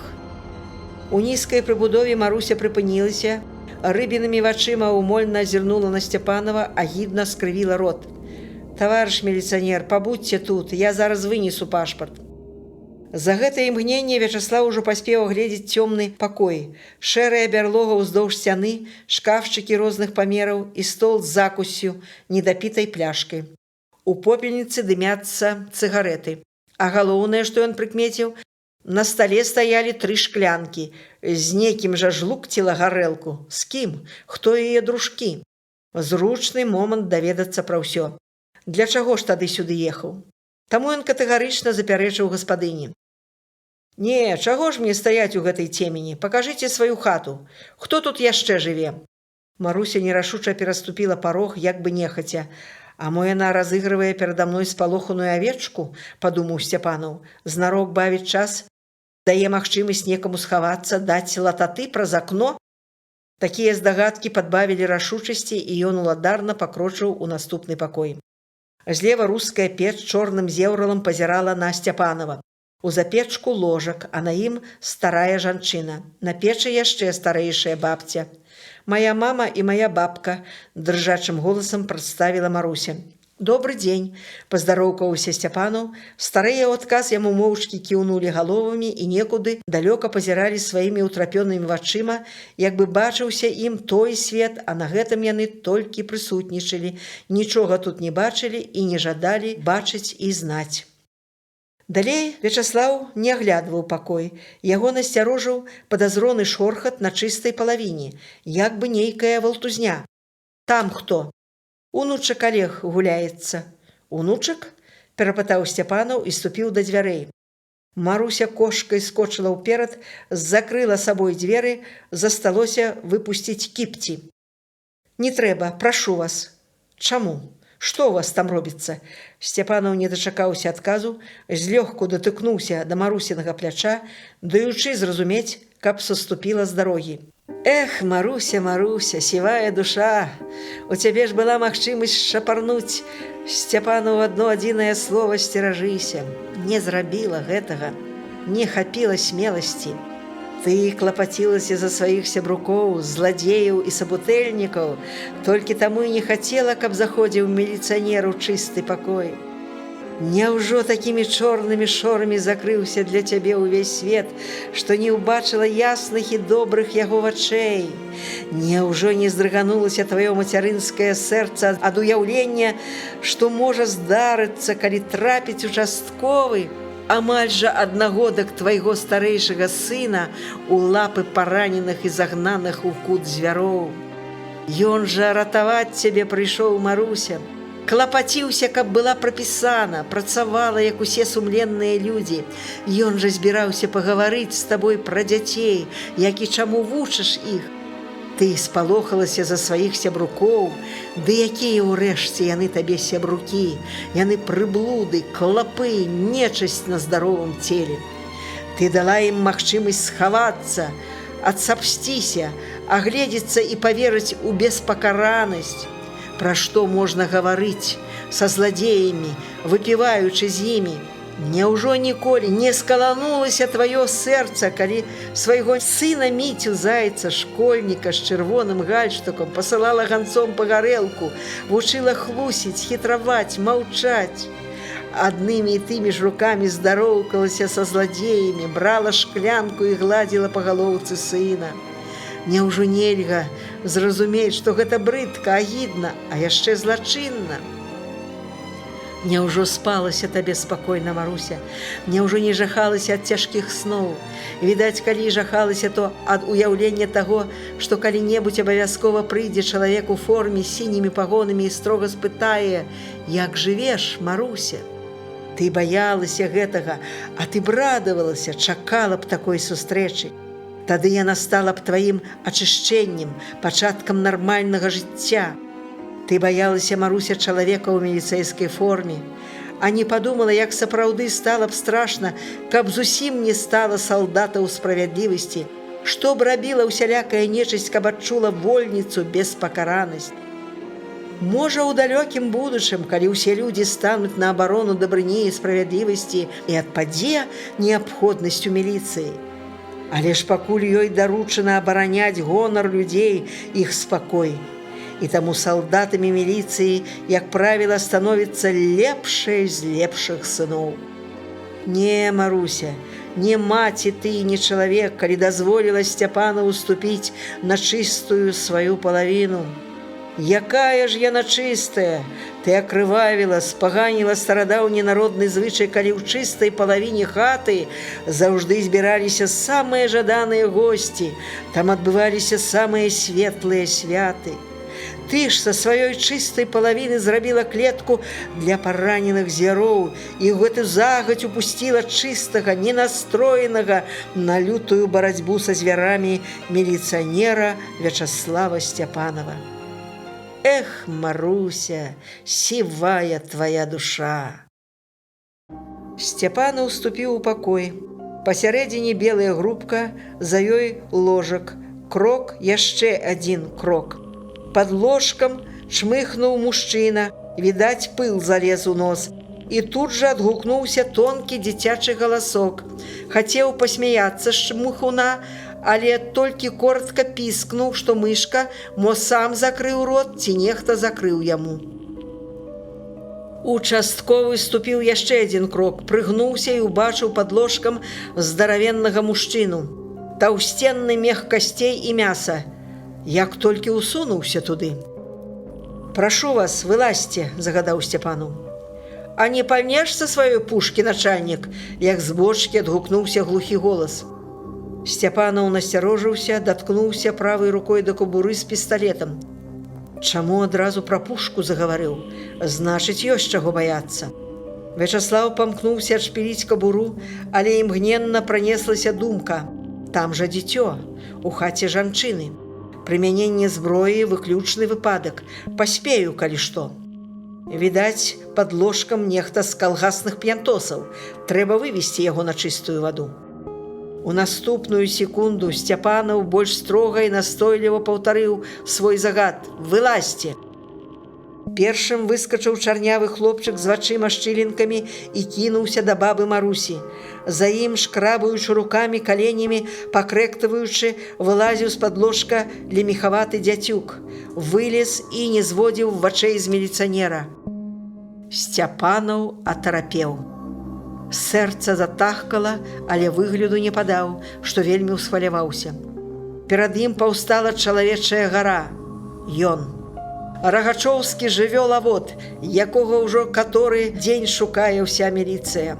Вярзіла. Трэба тэрмінова браць. Як? Галоўнае не панікаваць. Спакойна. Цяпер вытрымка і цвёрдасць яго зброя. Участковы інспектар Сцяпанаў, ліхаманкава назваўся. Прашу. Вячаслаў не дагаварыў тое, што хацеў сказаць. Ззаду зашипеў гадючы голас. «Спакойна, гражданин начальнік». У тое же мгненне ён адчуў халодны дотак металічнага ствала ў спіну. Сцяпанаў ірвануўся да кабуры. Яму б толькі некалькі секунд, але гэтыя секунды, як кісларод, перакрыў Вярзіла. Ён убачыў, што сівы тыграм выскачыў з-за фіранкі і прыткнуў маузер да спіны участковага. Яшчэ секунда, і на памкненне да самаабароны ён выпусціць у лягавага ўсю абойму. Каб апярэдзіць гэты нечаканы і нежаданы для ўсіх зыход, Вярзіла, які стаяў перад Сцяпанаў сантыметраў на 30 вышэй за яго, падняў рукі кувалды і з усяе сілы апусціў на галаву міліцыянера. Аглушаны моцным ударам, Сцяпанаў упаў, страціў прытомнасць. У сівога і Вярзілы было дастаткова часу, каб абязброіць участковага, змовіцца аб далейшым злачынстве. Вячаслаў апрытомліваў, як прачынаўся. Туманная млявасць праплывала ў галаве. Расплюшчыў вейкі, чырвонае полымя ударыла па вачах. Ад болю і гарачыні сцяўся ўвесь і зноў заплюшчыў вочы. Цяпер з вяртаннем свядомасці пачаў прыгадваць, дзе ён, што з ім. Паціху адкручваў назад падзеі. Вярзіла, гадючае шыпенне і халодны ствол у спіне, а далей бліскавіцы ў вачах, раскацісты пярун і цёмная ноч. Адкрыў вочы і зразумеў. Чырвонае полымя – гэта яго кроў на чырвонай падлозе. Цюкнула думка. Трэба не даць выгляду, што апрытомнім, а прыслухацца, ацаніць абстаноўку, каб прыняць правільнае рашэнне. У галаве шумела. Перад вачыма мітусіліся ружовыя колы, стваралі вузлаватае спляценне. Праз усе гэтыя перашкоды да яго, як з глыбокай бочкі, даляталі асобныя фразы Вярзілы і сівога, які ён склаў у пэўны змест. «Ачнецца, халера не возьме, лягавыя жывучыя. Ад твайго кулака цялкі не ачыналіся. А каб не мой кулак, ты б яго прапароў куляй. Дык што ж ты думаў даць яму, каб сваю цацку выхапіў? Тады б нам хана, лягавыя паляць метка». Сцяпанаў зразумеў, што сівы і Вярзіла ў суседнім пакоі. Па ўсім падобна, ён тут адзін, ціха. І, відаць, яны лічаць, што з ім усё кончана, забіты. Трэба выкарыстаць гэты момант. Рашучасць і імгненнасць могуць выратаваць. Трэба імгненна выхапіць пісталет і без роздуму, без прыцэлу пальнуць у той бок, адкуль далятаюць агідныя галасы. Пры шуме і паніцы можна браць іх, а калі не ўдасца, выскачаць цераз акно, перамахнуць плот і ў агароды, прыцягнуць увагу жыхароў Марусіна. План прадуманы, дзейнічаць. Вячаслаў рэзка ўскінуў правую руку да кабуры. Што ж гэта? Дзе яна? Мо перасунулася, як падаў? Спякотная да гаркаты маланка паласнула ў галаву. Пісталета няма, абязброены. Цяжкі стогн вырваўся з грудзей. Тут жа да Сцяпанова падскочылі Сівы і Вярзіла. Яны стаялі пераможцамі. Ён ляжаў пераможаны. Пазіралі адзін на аднаго. «Што, гады подлыя, рана цешыцеся, салдаты за так не гінуць», – думаў Сцяпанаў. «Падымайся, зямляк», – першым азваўся Вярзіла, працягнуў руку. «Зямляк табе тамбоўскі воўк». Сцяпанаў сеў, галава ішла кругам, палохаўся, каб зноў не страціць прытомнасць. «Вы, гражданін начальнік, выбачайце яго», – пагарачыўся. Голас у Сівога віслівы, а морда тыгрыная. Сцяпанаў змоўчаў, цяжка гаварыць. Ды пра што гаварыць з драпежнымі боўдзеламі? «Манюня!» – паклікаў Вярзіла. «Нясі вады і ўціральнік. Трэба начальніка крыху падмыць». Сцяпанаў сядзеў на падлозе запушчанай цяжкай галавой. Новы план выратавання закруціўся ў галаве. Вось зараз трэба рэзка ўскочыць і прыёмам каратэ зваліць аднаго і другога. Няўжо ж тады не падсобіць Маруся? Імгненным рыўком скочыў Сцяпанаў да Вярзілы. Але рыўка не атрымалася. Цяжкая галава і млявасць цела – дрэнныя памочнікі ў такой сітуацыі. Яму закруцілі рукі аж да жывога хрусту ў плячах, пасадзілі на канапу. Абапал яго селі Сівы і Вярзіла. У іх руках з'явіліся ствалы. У Сівога маузер, у Вярзілы ТТ. «Вярніце маю зброю», – патрабаваў Сцяпанаў. «А ў цябе, начальнік, ніякай цацкі з сабой не было». Шрам у Сівога расплыўся, з-пад брову пазіралі шэрыя вочы. У пакоі зазірнула Маруся з вадой і ручніком. Сцяпанаў гнеўна зірнуў ёй у твар. Кабета адвяла вочы. «Пайшла адсюль, дай пагаварыць», – закамандаваў Сівы. «І каб без майго дазволу ніхто нагой з двара».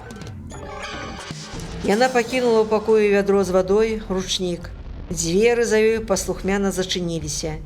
Ініцыятыву перагавораў узяў на сябе Сівы. «Вось што, гражданін начальнік, давай разыдземся полюбоўна. Мы з вамі можам разысціся толькі так.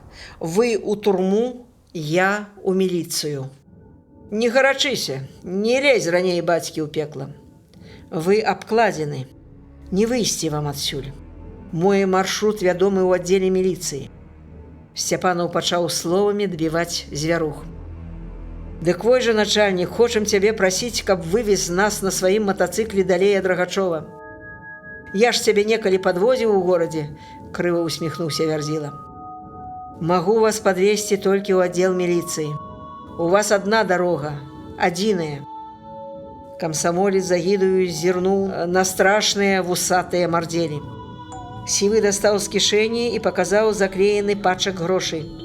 «А за гэта жонка дзякуй скажа. Будзеш у цёплай пасцелі з ёй, і мы далей ад граху». «Не прадаюся». «У такім разе мы цябе самі вывезем. Раздзявайся», – скамандаваў Сівы. «Што?» Сцяпанаў рэзка вывернуў рукі з-за плячэй, садануў кулаком у нахабны твар Сівога. Той віскнуў і ад нечаканасці зваліўся з канапы.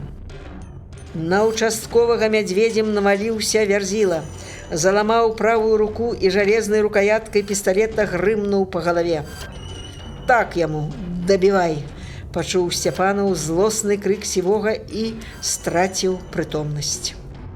Вярзіла сплюнуў, што мяснік, абцёр рукі аб ручнік, зачэрпнуў кварту вады, прагна каўтануў пару глыткоў, астатніе лінуў у белы твар участковага. На гэты раз яму хопіць пад завязку. Вярзіла ўзяў прапанаваную сябруком цыгарэту, закурыў. «Што рабіць будзем? Канчаць. Інакш ён нас кончыць», – вынес прыгавор Сівы. «Выпускаць нельга», – пагадзіўся Вярзіла. Нехта стукнуў брамкай. Сівы і Вярзіла здрыгануліся, выцягнулі шыі ў акно. Са школы з другой змены вяртаўся Міця.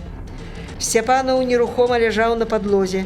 Яны выскачылі ў сярэдні пакой, шчыльна прычынілі дзверы. «Маруся», – уладарна паклікаў Сівы, Вось чацвяртак, няхай піянер злётае ў магазин. Ці дадуць яму? Запіску напішы сваёй знаёмай магазиншчыцы, даў параду Вярзіла. Маруся пачала паслухмяна выконваць даручэнне. Сівы падышоў, прачытаў запіску, каб нічога лішняга там не было, строга сказаў: «І не ўздумай падшыванца прасіць, каб пазваніў куды-небудзь». «Ты што, Вітька, маўчок?» Маруся бліснула на зачыненыя дзверы. Сівы загадаў, каб Вярзіла правёў Міцю да брамкі, укаціў матацыкл у двор, тады звярнуўся да гаспадыні. «Рыхтуй, Маруся, адыходную вячэру. Пагасцявалі і досыць». «А ён?» Маруся зноў зірнула на зачынены пакой. «І ён з намі». «Згадзіўся? А куды дзенецца? Нам, Маруся, палку, колы яшчэ ніхто не ставіў». Сцяпанаў тым часам ачнуўся другі раз. Перад вачыма мутнела святло, усё некуды плыло, перамешвалася, гудзела. Няўжо канец? Няўжо няма паратунку? Мамка родная, каб жа ты знала, што са мною зараз. Ты б прыляцела сюды, чаго б не каштавала ратаваць сына. А ты, сынок мой, збіраўся з аўтаматам ісці вайной на камароў. Ідзі сюды, Славік, выручы татку. А табе, моя Ірка, як жа дыхаецца, якая хмарышча душыць цяпер. Хлопцы, мае калегі, гіну, не выпусціць мяне жывым гэтыя мяснікі. Будзеце шукаць.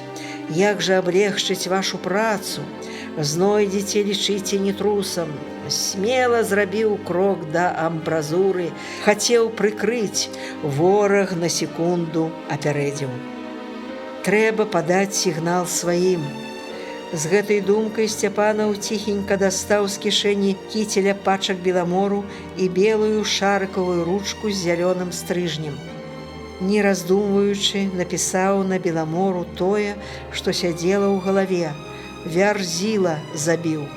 Хваляваўся. Палачку для першай літары, пакуль распісалася ручка, чыркаў 4 разы. Першае слова вывеў сваім прыгожым старанным почеркам, а другое забіў, пісаў спешна, як бы на апошнім дыханні ў палёце. Паклаў беламоры ручку ў кішэню. Цяпер таварышы будуць ведаць, хто забіў яго. Вячаслаў падняў ацяжараную галаву. У пакоі нібыта адзін. Кінулі паміраць. Не, звяругі, камсамольцы так не здаюцца. Вячаслаў зірнуў на акно.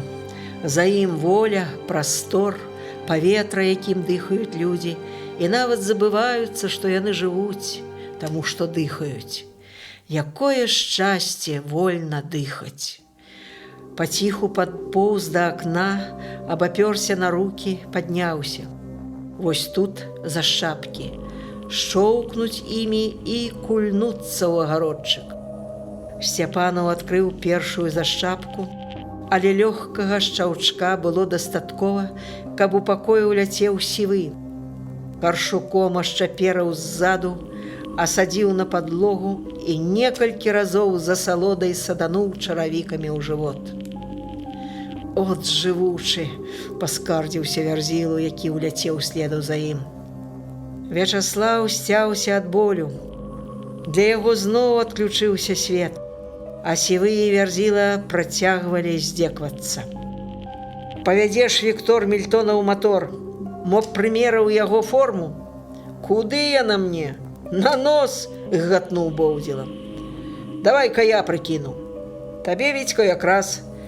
Прыштукуйся-ка ў лягавага». Яны садралі з непрытомнага Сцяпанава кіцель, гальштук, рубашку.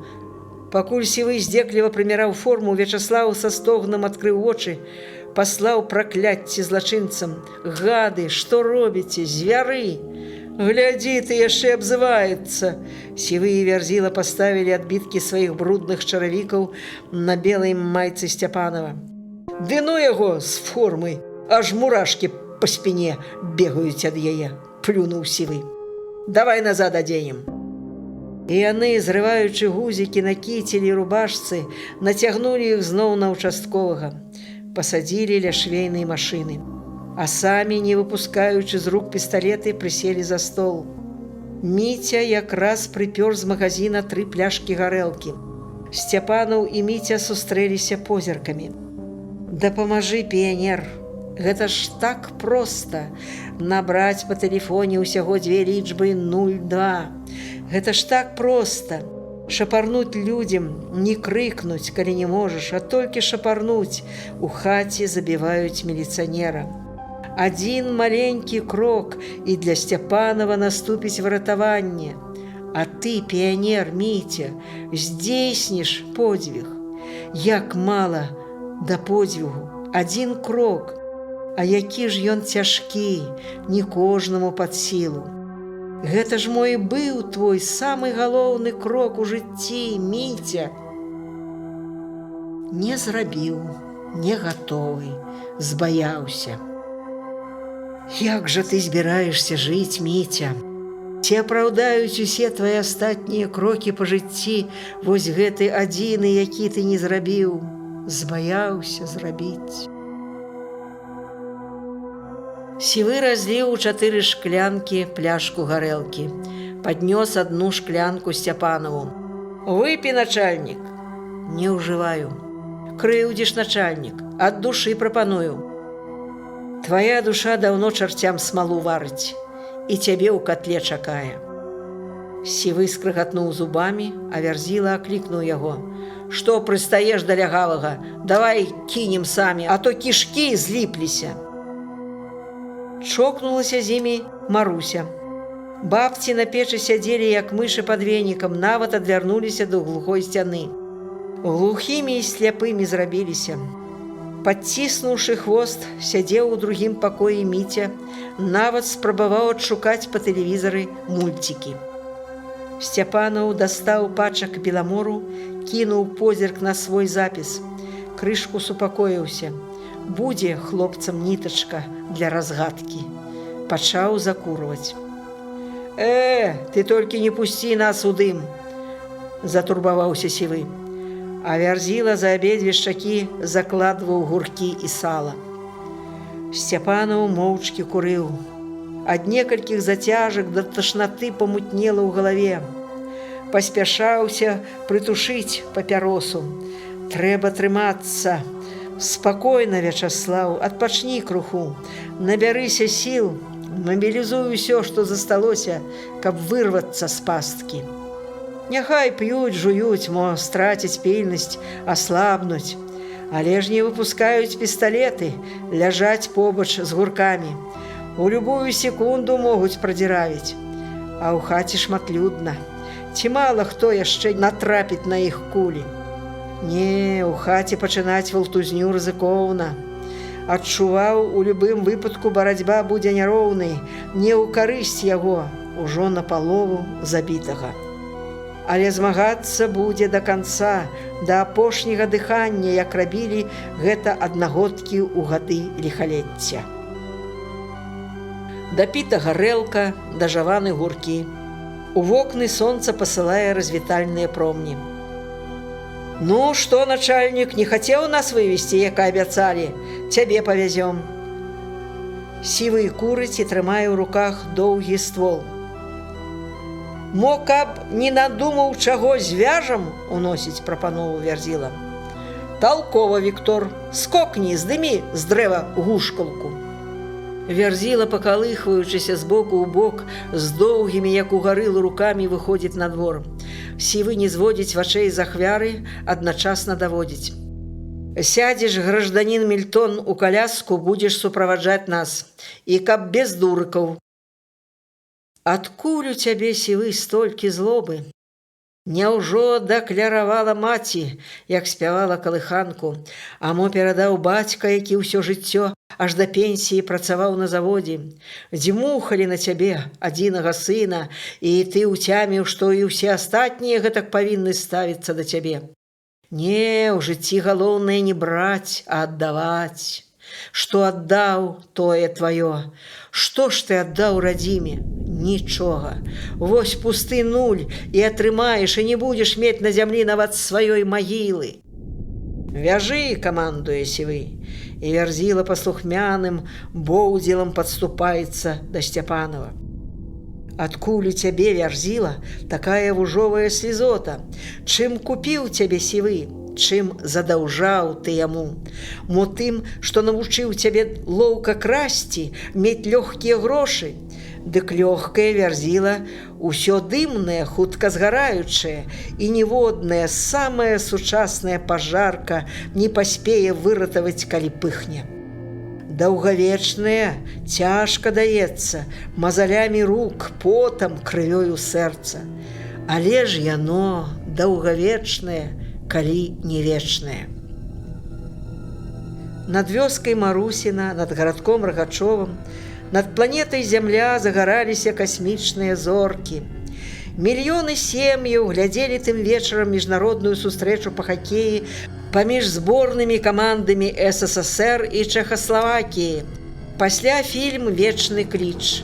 А Сівы і Верзіла, два закончаных прайдзісветы, садзілі ў міліцэйскую каляску звязанага участковага інспектара Сцяпанова.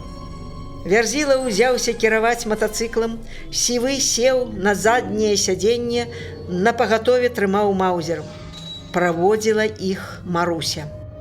Ехалі павольна. Матацыкл не хацеў слухацца Верзілу, як бы адчуваў чужынца. Фыркаў, гатовы вось-вось заглушыцца. Паміж Сівым і Верзілам пачыналася раздражнёная сварка. Куды ехаць і ехаць хутчэй, не так, як муха па смале. Неба ахутвала зямлю чорным покрывам.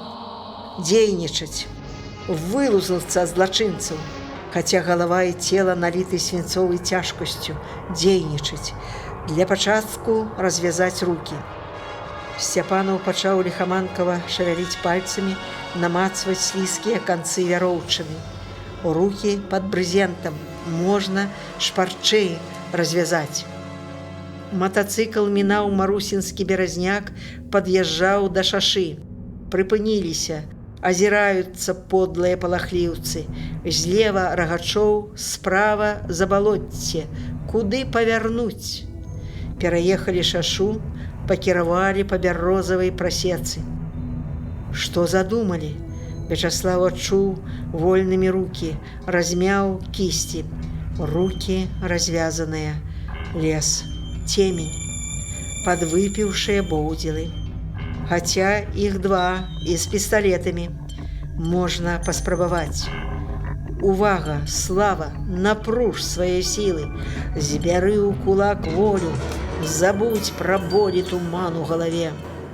План такі: рэзка ўсхапіцца з каляскі, збіць Сівога з сядзення і пастарацца авалодаць пісталетам. Верзіла за рулём. Пакуль прыпыніцца, дастане пісталет, будзе час, каб апярэдзіць яго выстрал.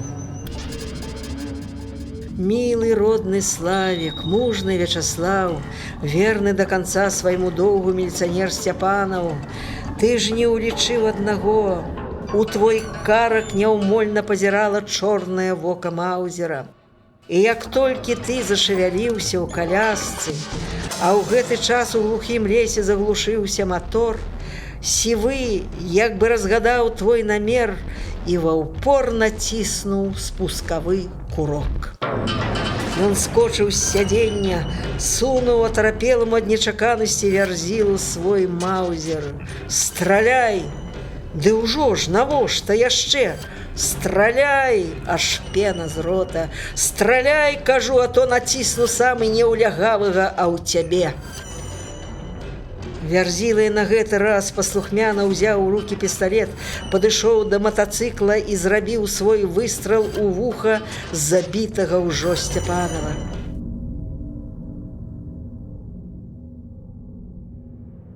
У вераснёўскам бярозавым лесе над старым ваенным акопам цішыню разарвалі бандыцкія стрэлы. Твая галава, Славік, нахілілася ўлева да матацыкла, ты як бы развітваўся са сваім службовым сінім канём. На галінах струнах зайгралі бярозы даўнейшую песню пра тваіх равеснікаў з гадоў грамадзянскай вайны. и боец молодой вдруг поник головой, комсомольское сердце пробито. Спявалі, галасілі бярозы, яны самі параненыя з вайны, і ўсе гэтыя гады стаяць на месцах былых баёў, перабінтаваныя белай марляй. Вераснёўскай трывожнай ноччу праз 40 гадоў пасля вайны гарэлі бярозы зыркімі восеньскімі свечкамі. На пагорку каля старых акопаў сабраліся 27 бярозак свечак. Якраз жа столькі, колькі пражыў на зямлі міліцыянер Вячаслаў Сцяпанаў.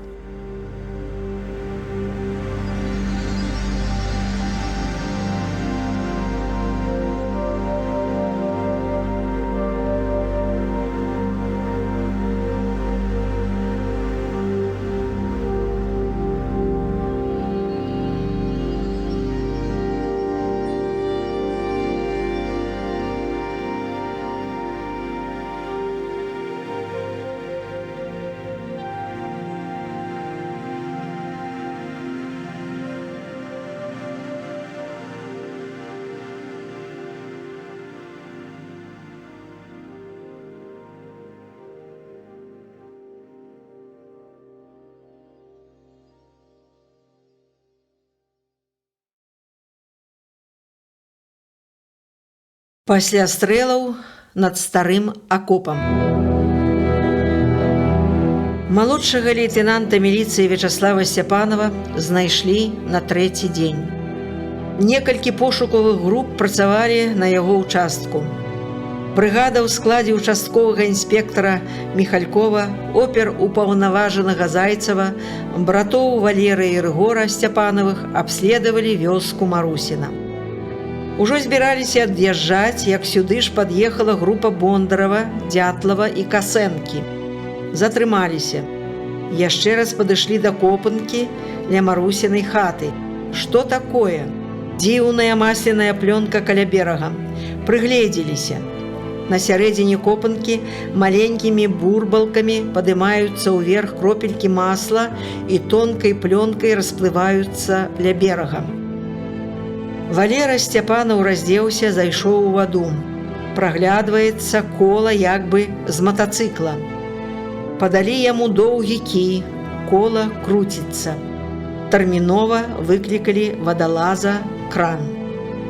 Ва ўсіх замерлі сэрцы, калі кранаўшчык Міша Корнеў і вадалаз Валера Бірулін паднялі з вады сіні матацыкл і прывязанага да каляскі міліцыянера Сцяпанова. Яго гадзіннік «Перамога», падарунак дзеда-франтавіка, паказваў час – 1:42 хвіліны. Ноччу 4 верасня перастала біцца сэрца Сцяпанова, перастаў чэкаць нястомны гадзіннік. Гадзіннік, праўда, жыў крыху даўжэй, пакуль злачынцы замяталі свае крывавыя сляды. Хацелі закапаць міліцыянера ў старым акопе. Пачалі нават падкопваць яго.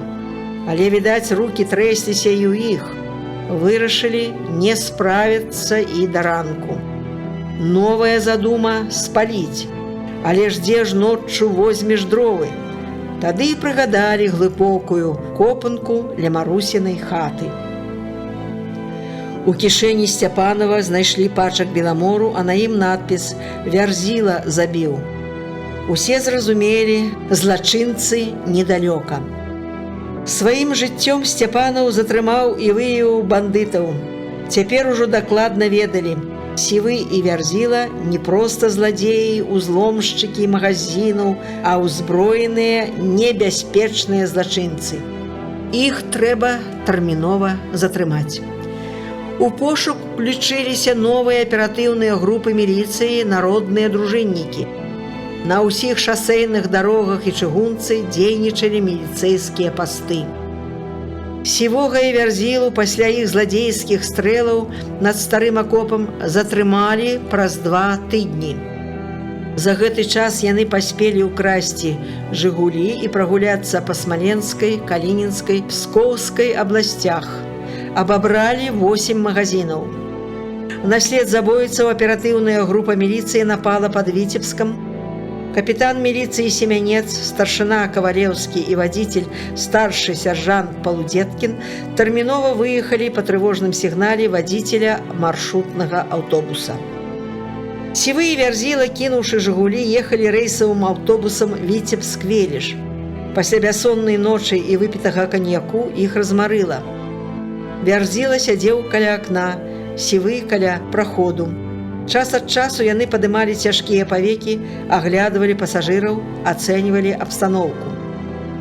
Вадзіцель, які даўно пазнаў злачынцаў, увесь гэты час пільна сачыў не толькі за дарогай, але і за імі. Заснулі. А ззаду аўтобуса паказалася міліцэйская машына. Дзейнічаць. Аўтобус ціха прыпыніўся. І шафёр, лаючы рамонтнікаў, аб'явіў, што трэба зірнуць матор. Праз нейкі міг рушым далей. Гэтага мігу хапіла, каб у аўтобус ускочыла аператыўная група міліцыі. Галоўная задача – абязброіць. Сівы падняў мутныя вочы і убачыў работнікаў міліцыі, рвануўся ўперад, але рэзкім ударам Семянец асадзіў яго назад.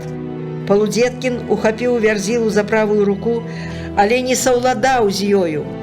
Падаспеў Кавалеўскі, і раптам на ўвесь аўтобус Вярзіла закрычаў: «Людзі, дапамажыце, забіваюць!» Пасажыры ўбачылі, як у гэты час сяржант Палудзеткін выхопіў з яго рук пісталет. Людзі пачалі дапамагаць міліцыянерам. Праз некалькі хвілін звязаных бандытаў цягнулі між паламаных крэслаў у міліцэйскую машыну, і нехта з пасажыраў здзіўлена сказаў: «Глядзі ты, як у кіно!» А жанчына з дзіцём, якая сядзела побач з бандытамі, раптам заплакала. Яна цяпер ведала, што ў яе суседзяў у кішэнях ляжалі пісталеты з загнанымі ў патроннік зарадамі, і ім заставалася толькі націснуць спускавыя куркі. Сівога і Вярзілу знялі з аўтобуса разам з іх рэчамі, чорным і жоўтым чамаданамі. Што ж гэтыя пасажыры везлі ў іх? 3 норкавыя каўняры жаночыя, 3 норкавыя шапкі жаночыя, 3 аўстрыйскія касцюмы, чаравікі, курткі чорныя скураныя, новыя штаны, усё з магазіннымі этыкеткамі. Грошай на дробныя расходы 7600 рублёў, а далей усё, што трэба інтэлігентным пасажырам у дарозе. Брытва, нож, самаробны, лыжачка для абутку, цукеркі, чарнаморачка, пліткі шакаладу, каньяк армянскі, карта Калінінскай вобласці і 17 латарэйных білетаў не паспелі праверыць. Затое іх злачыннае паходжанне пільна праверыў следчы па асоба важных справах з пракуратуры рэспублікі саветнік юстыцыі Павел Паўлавіч Дудзінскі. Вярхоўны суд Беларускай ССР пад старшынствам члена суда Валерыя Михайловича Выдрана 1,5 месяца разглядаў іх крымінальную справу. Сівога і Вярзілу па сукупнасці здзейсненых злачынстваў прыгаварылі да вышэйшай меры пакарання расстрэлу з канфіскацыяй маёмасці.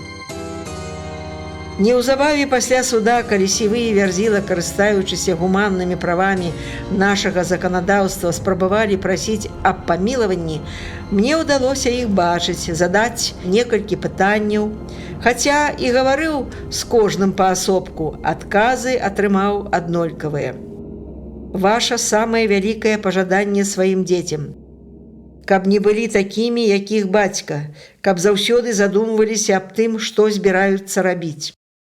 Што сказалі б маці Вячаслава Сцяпанова, каб давялося з ёй сустрэцца? Я б сказаў, што не забіваў яе сына. Да апошняй хвіліны яны, нахабныя баязліўцы, узвальвалі забойства адзін на аднаго. Лаўчылі, як маглі. А што б сказалі сваёй маці? Няма чаго гаварыць. З хваляваннем ехаў у Клецк на сустрэчу з маці Сівога Марфай Андрэеўнай. Баяўся трывожыць старую жанчыну, але ж хацелася ведаць, як прыме, што скажа пра сына. Мы сядзелі ў маленькім халодным пакойчыку. Бабулька ў чорна-зялёнай апратцы паказвала мне здымкі свайго Віцькі, яго малюнкі, і ўсё ўздыхала, церла кулачком вільготныя вочы. Няўцешным галашэннем гучыць яе голас у маім сэрцы. Вой, людзі дарагія, дапамажыце схаваць мой сорам вялікі, маю бяду крывавую, маё гора ўдовенае. Скажу, не поверыце, осудил на одиноту сиратлівую сын Витька. Мой покойчик сціплы з адным акенцам стаў астрогам для мяне, у якім плачу цэлымі днямі, слёзы перасядаюць у горле, душаць мяне. Здаецца, і вочы пазіраюць праз туман, і ў вушы страляе глухмень. І каму ж пажаліцца, хто паверыць, што закрыў мае вочы жывыя, заглушыў мне вушы чуйныя родны сын. Горка думаць, людзі мае, што не змагу прынесці на магілу сына нават кветачку. Ён жа сам рабіў парнікі, вырошчваў кветкі і тысячамі вазіў іх на базар. А хоць бы одну кветачку прынёс, калі ў матчын пакойчык. Дарогу забыў да маці, забыў дзень і нават год нараджэння.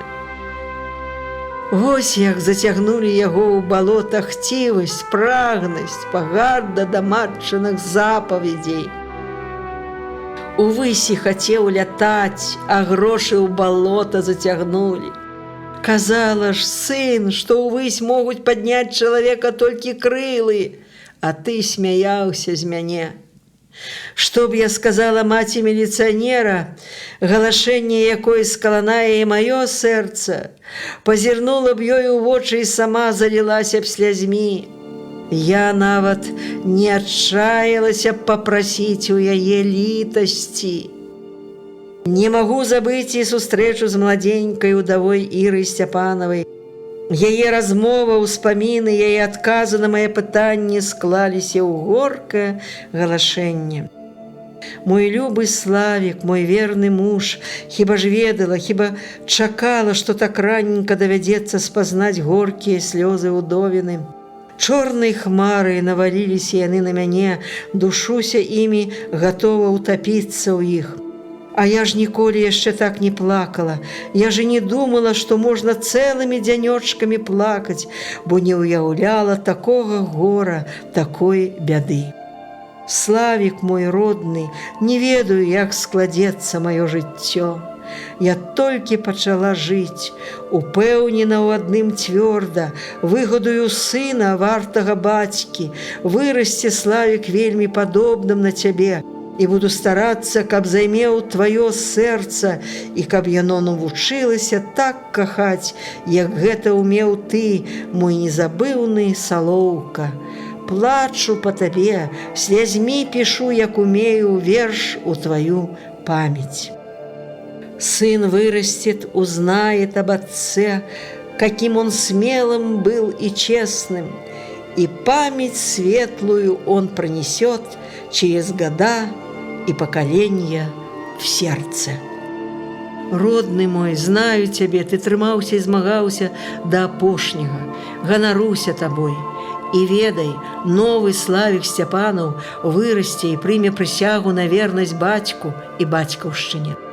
Я знаю цяпер, як трэба выхоўваць сына, каб загартаваным рос, каб навучыўся бязмежна любіць радзіму, каб гатовым быў да рашучых схватак, бо бітва не спыняецца і пад мірным небам, і ў жыцці заўсёды ёсць месца подзвігу. Светлы мой Славік, на стале ляжыць недачытаная табою кніжка за секунду да выстралу. Без цябе глядзім фільм «Вечны кліч». Недакаханыя, недацалаваныя засталіся з сынком. Цяжка паверыць, ніколі не вернешся да нас. Але ты жывы, Слава, свеціць сонца над роднай хаты, гэта ты усміхаешся з паднябесся.